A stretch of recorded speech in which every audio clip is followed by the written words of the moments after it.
Bonjour et bienvenue pour cette nouvelle vidéo. Je vais vous lire un texte. Je ne vous dis rien, constatez, écoutez et soyez attentifs. Une immense crise financière menace. À moins d'agir vite, elle frappera probablement au cours de l'été 2023. Et si par procrastination générale, elle est reportée, elle n'en sera plus tard que plus sévère. Nous avons encore tout pour la dominer vraiment, à condition de comprendre que c'est tout notre modèle de développement qui est en cause. La situation mondiale ne tient aujourd'hui que par la force du dollar lui-même, légitimé par la puissance économique, militaire et politique des États-Unis, qui reste le premier refuge des capitaux du monde. Or, ils sont aujourd'hui menacés par une très grave crise budgétaire, financière, climatique et politique. La dette publique américaine atteint 120% du PIB, sans tenir compte des garanties données par l'administration fédérale aux divers systèmes de retraite des agents fédéraux, ni du financement nécessaire des futures catastrophes climatiques.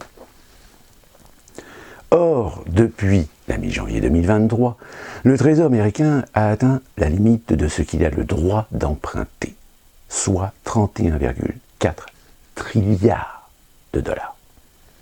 Les salaires des fonctionnaires et de l'armée ne sont plus payés que par des expédients que le secrétaire au Trésor dit ne pas pouvoir prolonger au-delà de début juillet 2023. Les républicains, qui contrôlent la Chambre des représentants, se préparent à proposer ce que la Maison-Blanche dénonce comme déjà être des coupes dévastatrices qui affaibliraient la sécurité nationale tout en accablant les familles de travailleurs et de la classe moyenne.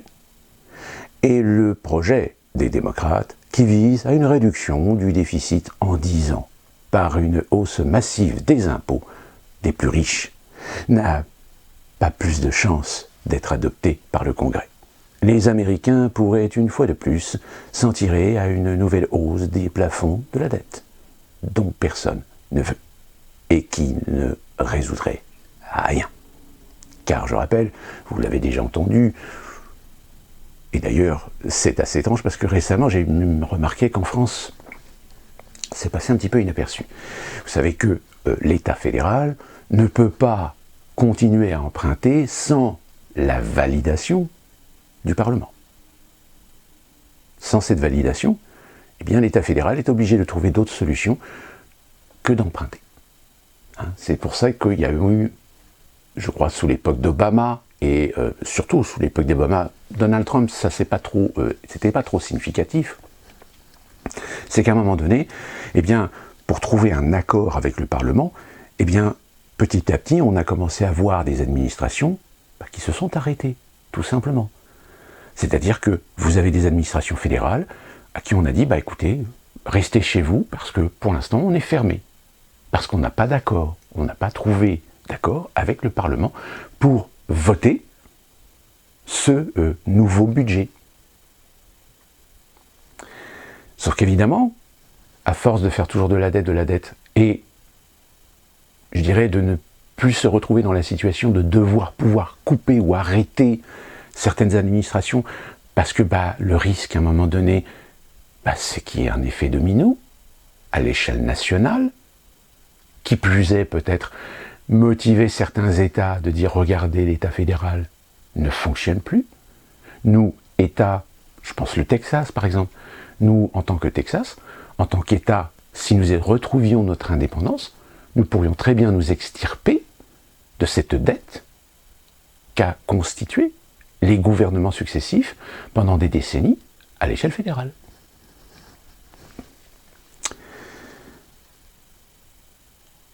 La dette privée, parce que là c'est la dette publique, vous savez c'est comme la dette publique, on dit on est à 130, 134% du PIB, c'est la dette publique, ne sont pas accumulées les dettes privées. La dette privée n'est pas dans un meilleur état, elle atteint, attention, tenez-vous bien, accrochez-vous bien, 16 900 milliards de dollars. C'est-à-dire que là, c'est 16 trilliards, si vous voulez. 16 trilliards, 900 milliards. Soit 2750 milliards de plus qu'avant la crise du Covid-19. Soit 58 000 dollars par adulte américain, c'est-à-dire par adulte fiscal. Je crois que me souvenir en France que vous êtes à 37 000 euros par tête de pipe. Hein, c'est-à-dire que, voilà, c'est pour ça que très souvent, quand je vous dis l'intérêt pour les Européens, enfin pour l'élite européenne, de faire venir autant de migrants, ben les migrants, une fois qu'ils sont régularisés, ils font partie de la population, donc vous augmentez la population, donc vous avez une meilleure dilution, répartition de la dette. Même si, au final, on sait que une très grande, large partie de ces migrants ne seront pas productifs et ne paieront pas d'impôts. Mais c'est de la subtilité fiscale. Donc 58 000 dollars par adulte américain. Ou encore 89% du revenu disponible des ménages américains. Une bonne partie ne finance que des dépenses de consommation et l'achat de logements. En particulier, la dette immobilière atteint 44% du revenu disponible des ménages américains, soit le plus haut niveau historique, supérieur à celui de 2007, quand elle a déclenché la crise précédente. Les Américains, les plus pauvres, continuent d'emprunter avec la garantie de Federal Housing Administration pour acheter des logements avec un apport personnel limité à 5%, mais des mensualités pouvant aller jusqu'à 50% de leurs revenus. Et vous comprenez pourquoi c'est une des raisons pour lesquelles, dans la classe moyenne, les Américains peu qualifiés, n'ont pas d'autre choix que lorsqu'ils achètent une maison, ou lorsqu'ils achètent maison, voiture, télé, ils sont obligés d'avoir de boulot. Système intenable. 13% de ces emprunts sont déjà en défaut et ce ratio augmente tous les jours. Parce que oui, quand vous achetez une maison aux États-Unis, c'est un peu comme en France. Vous avez différentes méthodes pour les remboursements, pour les crédits. Vous avez certains crédits qui sont très faciles, très séduisants, mais qui sont très dangereux. Pourquoi? Parce qu'ils sont adossés sur du taux variable. Et c'est ce taux variable qui a tué, à un moment donné, un certain nombre d'Américains lors de la crise de 2008, et qui ont finalement tout perdu. Donc système, j'avais dit système, oui, mais système intenable, 13% de ces emprunts sont déjà en défaut, de ce ratio augmente tous les jours. De plus, la remontée des taux va augmenter la pression de ces emprunteurs pauvres, trompés par les prêteurs. C'est ce que je viens de vous expliquer. À cela s'ajoute encore l'endettement des promoteurs immobiliers qui atteint lui aussi des niveaux inédits. 1500 milliards d'emprunts immobiliers commerciaux doivent être remboursés ou refinancés avant la fin de 2025 à des taux très supérieurs aux taux des emprunts en cours. Tout cela avec des banques très fragilisées par ce qui s'est passé récemment et qui ne pourront pas participer à ces refinancements. Et oui, souvenez-vous, la conséquence de la pandémie, c'est le télétravail. Ce télétravail qui a permis à beaucoup d'entreprises de se rendre compte que finalement, c'était beaucoup plus économique de laisser les gens travailler chez eux que de louer des surfaces dans des buildings avec des loyers pharaoniques, parce que c'est des buildings en centre-ville, etc., etc. Aujourd'hui, et même dans la ville à côté de laquelle j'habite, qui est Charlotte, il y a déjà 4 ou 5 buildings qui étaient des buildings de bureaux qui sont en train d'être reconvertis en buildings d'habitation, ou tout du moins des buildings d'investissement. C'est-à-dire que vous avez des gens qui, pour essayer d'échapper au fisc lorsqu'ils gagnent beaucoup d'argent, achètent des appartements. Sauf que ces appartements, soit ils n'y habitent pas, ou soit ils les louent, mais vous voyez, c'est ce qu'on appelle plus vulgairement en français investir dans la pierre. C'est-à-dire vous investissez dans la pierre, même si la pierre n'est pas habitée, mais au moins c'est de la pierre, c'est un bien immobilier. Même si l'immobilier s'effondre, ça ne fera pas disparaître l'argent, l'argent dans un compte, l'argent dans des investissements, l'argent sur les marchés, l'argent en bourse, parce que l'immobilier aura toujours une valeur.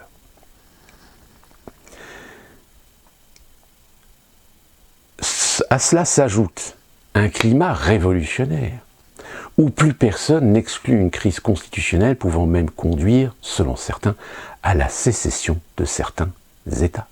C'est ce que je vous ai dit tout à l'heure. Et Trump, c'est pour ça que, en règle générale, quand il y a des gens qui m'interrogent sur Trump, je dis, vous savez, Trump n'est pas un homme politique. Trump est un symptôme. Trump est un symptôme de la situation politique, idéologique américaine. C'est-à-dire des 2/3 d'Américains qui n'ont plus aucune confiance, qui ont perdu la foi politique, que ce soit envers les démocrates ou les républicains. Et que malheureusement, 4 ans de Trump ont poussé au moins plus de la moitié des Américains à ne pas voter pour Joe Biden, mais à voter contre Trump. Exactement la même stratégie, finalement, que vous avez connue en France avec Macron et Marine Le Pen. Le reste du monde souffrirait terriblement d'une telle crise. Alors, pour revenir sur le fait des États, je vous ai dit tout à l'heure le Texas. Vous avez certains États aujourd'hui qui pourraient très bien quitter l'Union. Alors, je rappelle que l'Union, contrairement à l'Union européenne, vous avez le droit de quitter l'Union européenne. Sauf qu'on s'est rendu compte avec la Grande-Bretagne qu'il n'y a absolument aucune organisation, aucun outil, aucune structure pour organiser le départ d'un membre de l'Union européenne. Le traité de l'Union aux États-Unis lui fait pire.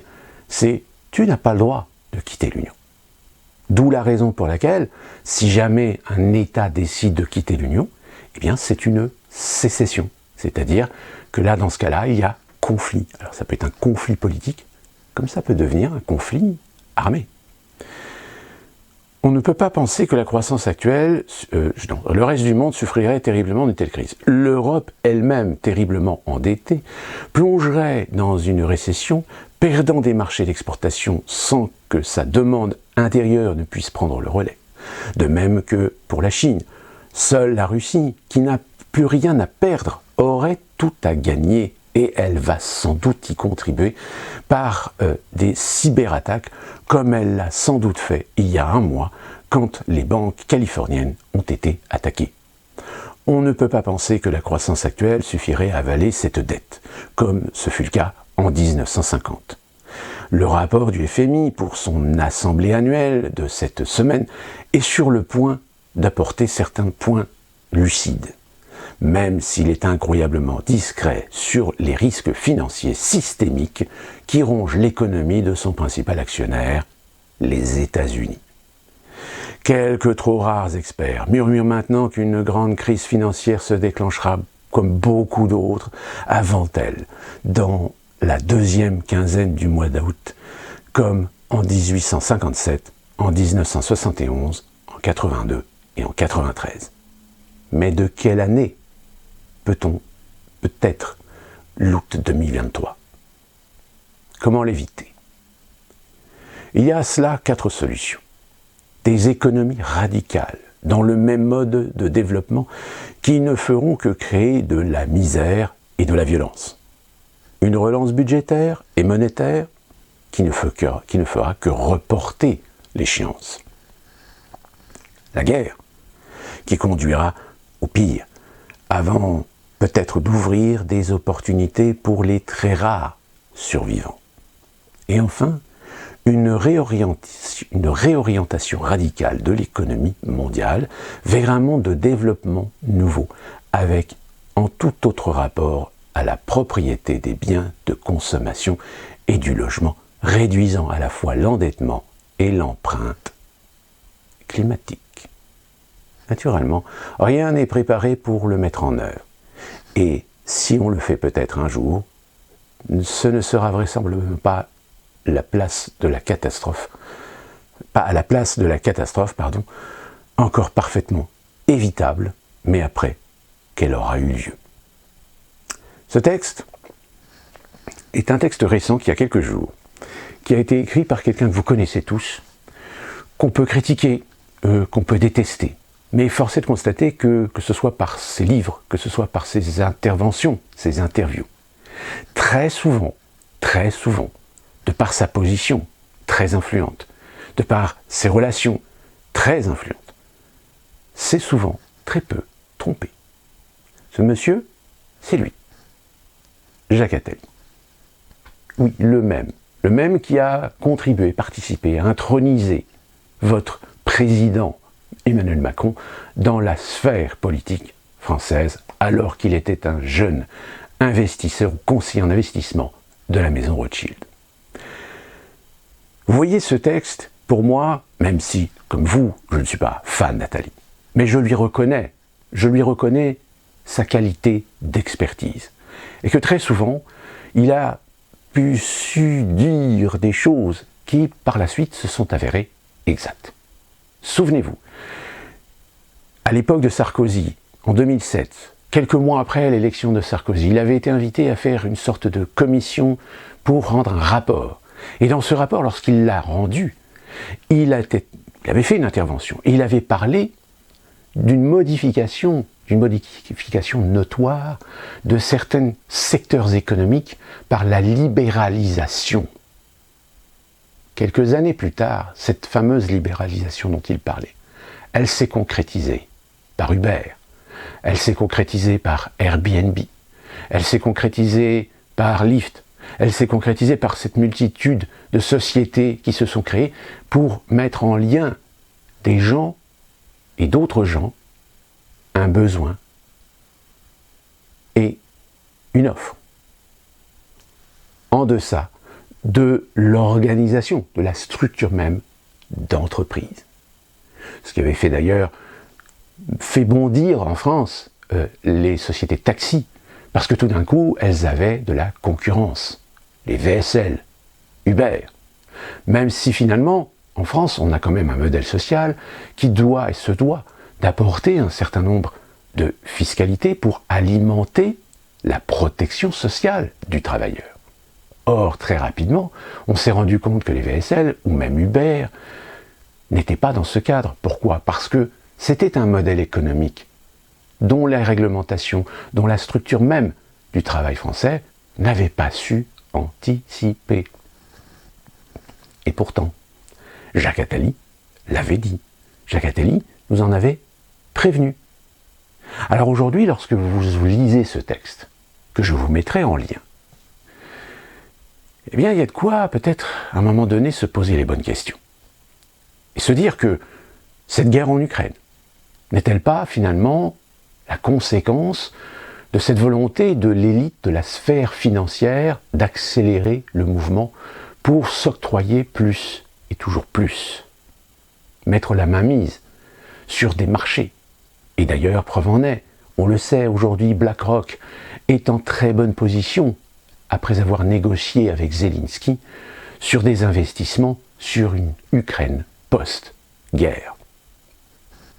Sauf que pour ça, à un moment donné, BlackRock va forcément faire de l'influence pour dire « Attendez, nous on a un échéancier, on ne peut pas voir cette guerre continuer, on ne peut pas voir cette guerre perdurer. » Donc il va y avoir un moment donné où soit l'Occident intervient et vire la Russie de ce qu'elle a pris possession, ou alors on décide tout simplement de dire à Zelensky « Bon, bah écoute, bonhomme, nous on a un échéancier, nous on doit faire de la rentabilité, on a signé un accord ensemble, il y a un délai, certainement dans le traité ou dans l'accord il y a un délai, que si jamais la guerre dure encore 2 ans, au bout de 2 ans, le traité devient caduc. » Et évidemment, pour des gens comme Zelensky, ou des gens qui sont derrière Zelensky, qui sont des oligarques ukrainiens, bah, ils risquent de perdre de l'argent. Donc il y a un moment donné où peut-être tous les fanatiques, tous ces gens qui traitent même parfois les Russes de barbares, on en voit de plus en plus, et quand on les met devant cette fait accomplie, de leur dire « Mais dites-moi, est-ce que vous n'êtes pas en train de faire de l'amalgame, ce même amalgame que l'on critique de faire à l'encontre des populations de par leur origine ethnique en France ?» Et pourtant, c'est ce que vous êtes en train de faire. Vous êtes en train d'alimenter la haine, vous êtes en train d'alimenter la russophobie. Eh bien, ces gens-là, à un moment donné, le jour où on va leur dire tout d'un coup, on va négocier. on va négocier avec Poutine, on va négocier un traité, où on va peut-être donner l'illusion et de se retrouver peut-être dans la même situation que la Corée du Nord, par exemple. Bah oui, parce que je rappelle, la Corée du Nord, il n'y a pas eu de traité. La Corée du Nord officiellement est toujours en guerre contre la Corée du Sud et que les États-Unis. Sauf que pour, on va pas dire pacifier, mais réguler un petit peu la situation, on a défini le fameux 38e ou 36e parallèle. Mais il n'y a eu aucun accord ni aucune négociation qui a été signée entre les deux parties. Officiellement, la Corée du Nord est toujours en guerre contre les États-Unis. Eh bien, on pourrait très bien imaginer le même scénario avec l'Ukraine. C'est-à-dire définir une ligne de front et faire un statu quo et commencer finalement, avec Poutine, de dire, bon ben voilà, maintenant, tu nous laisses faire nos petites affaires avec l'Ukraine, comme on a traité, comme on a négocié nos accords et nos contrats, etc. Limite, pourquoi pas donner à Poutine une petite part pour s'assurer qu'il maintiendra une ligne de front sur les territoires occupés. Et tous ceux qui croient qu'il faut reconquérir et qu'il faut limite aller jusqu'à Moscou, eh bien tout d'un coup vont se retrouver comme de ronds de flanc face à une réalité qu'on appelle la géopolitique. Mais, entre autres, le désordre, le chaos, comme celui qu'on est en train de voir en France, ne sont-ils pas finalement des cache-misères? Des cache-misères provoqués, incités, pour empêcher les Français de voir que derrière le rideau de ce spectacle, eh bien, est en train de se préparer quelque chose qui risque d'éclabousser tout le monde. Alors, évidemment, beaucoup d'entre vous, peut-être n'ont pas d'investissement, n'ont pas d'immobilier. Je l'ai vu devant vous, Nathalie qui fait petite allusion parmi ses solutions au fait, finalement, ce qui rejoint le projet du Forum économique mondial et de M. Schwab, c'est de sa fameuse formule qui consiste à dire « vous ne posséderez plus rien et vous serez heureux ». Mais oui, si vous dépossédez, si vous retirez la liberté à une certaine catégorie, une grande catégorie de la population de posséder, eh bien vous créez des marchés. Vous développez des marchés de la location, vous développez des marchés de services, puisque on peut très bien imaginer de vous interdire d'acheter des voitures et d'utiliser des services comme les services Uber. Une ubérisation globale de la société. Sauf que malheureusement, si M. Attali est tout à fait conscient que ce serait un modèle intéressant pour sauver la situation et éviter le pire, aujourd'hui, le fait est de savoir, c'est entre la version officielle, ce que l'on sait, ce que l'on connaît, ce dont on parle, ou ce que certains essaient de cacher, et qu'ils sont conscients, qui eux-mêmes posséderaient peut-être des informations pour rassurer, ou les rassurer eux-mêmes, rassurer les marchés. Un jour, peut-être qu'un grain de sable finira par empêcher le rouage de la mécanique de continuer à fonctionner.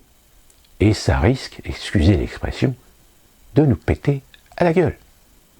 Donc, tout d'un coup, on s'apercevrait que les survivalistes, que les gens qui investissent dans de l'autonomie, investissent dans des maisons pour pouvoir faire du potager, investissent dans des maisons et essayent d'y trouver un puits pour l'eau.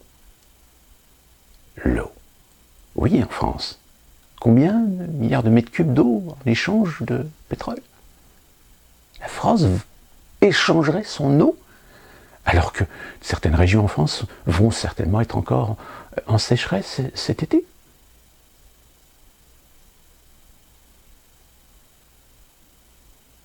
Comme je vous l'ai dit, Jacques Attali, on peut l'aimer ou pas l'aimer.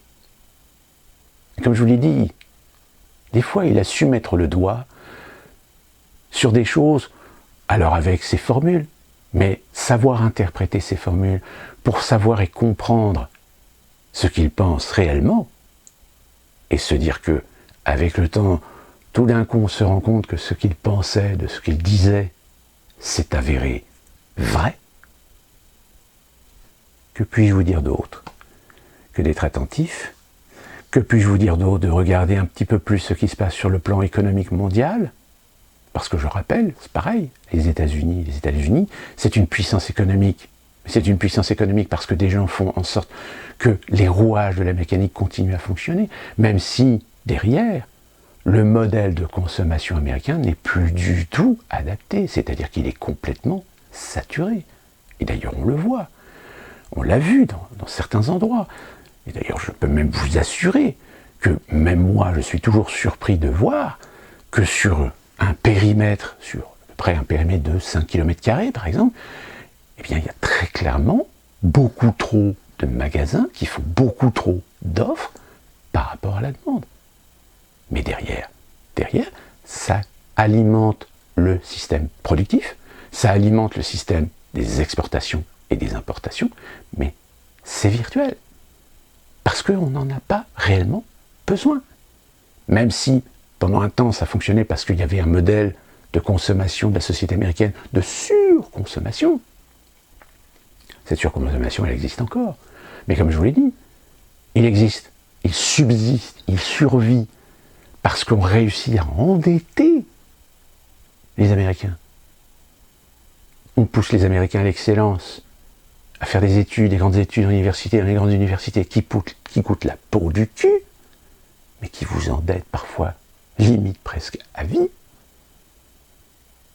Alors que il existe aux États-Unis des offres d'universités avec des qualités d'enseignement tout aussi bonnes, qui sont nettement moins chères.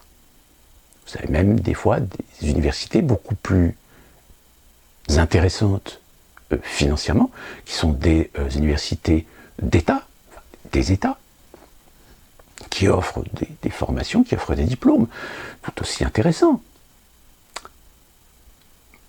Mais oui, le problème de l'argent, c'est que pour attirer ceux qui ont l'argent, il faut peut-être aussi plus faciliter les accès, plus faciliter l'accès au diplôme.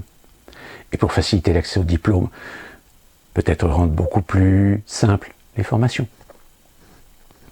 Très technique, extrêmement technique. Sauf que le problème, c'est que ces gens, quand ils arrivent sur le milieu du travail, ils sont très très techniques. Ah oui, alors ça, mais en pratique, et d'ailleurs moi-même, je suis confronté à ce problème, de ces gens qui sont convaincus d'une technique, mais lorsqu'on les voit travailler ensemble, on se rend compte que chacun en réalité a pris sa technique différente. Alors le résultat reste le même, mais au final, c'est complètement discordant. Il y a une organisation, mais qui est une organisation presque militaire, mais qui est une organisation militaire d'apparat, parce que lorsqu'on creuse, on se rend compte que finalement, ça ne fonctionne pas. Enfin, ça fonctionne difficilement. Ça fonctionne difficilement dans le sens où ça crée, où ça génère des disparités, ça génère des discordances, ça génère même des conflits. Mais ça, tant que l'argent rentre, les managers, ils en ont rien à foutre. Jusqu'au jour où ça finit par exploser. Et ça commence déjà à exploser dans certaines sociétés. Parce que, des employés qui ont travaillé dans de mauvaises ambiances, dans de mauvaises conditions, avec des managers qui ne sont que des arrivistes, eh bien aujourd'hui, avec Internet, l'information, elle circule. Et comme elle circule au bout d'un moment, quand vous êtes quelqu'un comme moi qui cherche un autre emploi, parce que je vous le dis, aujourd'hui je vais chercher un autre emploi, on ces commentaires et deviennent beaucoup plus sélectifs. Et du coup, ces fameuses grandes enseignes, ces sociétés de référence, elles commencent à avoir en réalité une mauvaise réputation. Ça aussi, ça va jouer. Pourquoi est-ce qu'aujourd'hui on parle de pénurie de travailleurs aux États-Unis? Tout simplement parce que, certaines entreprises, en effet, n'ont toujours pas compris qu'il y a aussi une question de salaire. Qu'on ne peut pas demander à quelqu'un de bosser 40 heures par semaine pour 7,29$ de l'heure. Mais aussi parce que les conditions de travail... Alors oui, ils trouvent en effet des gens, mais c'est des gens qui font le minimum syndical finalement. Pas de coordination, pas de coopération, pas d'esprit d'équipe. c'est chacun fait son truc dans son coin. Sauf que c'est complètement discordant. Et ça, malheureusement, c'est quelque chose qui commence à remonter à la surface. D'où la raison pour laquelle aux États-Unis, eh bien, seuls, à la rigueur, ceux qui aujourd'hui ont su se couvrir de toutes les possibles variations, ceux qui savent éviter les pièges de l'argent facile, ceux qui ne sont pas des consommateurs en puissance, eh bien, ont peut-être plus de chances aujourd'hui de s'en sortir, de s'en tirer, si jamais demain il y a une crise économique. Par contre, ceux qui sont déjà en surendettement au point d'être obligés de prendre 2 ou 3 boulots, eh bien, ceux-là, à mon avis, risquent de sauter sur une mine. Et là, ça risque de faire très très mal.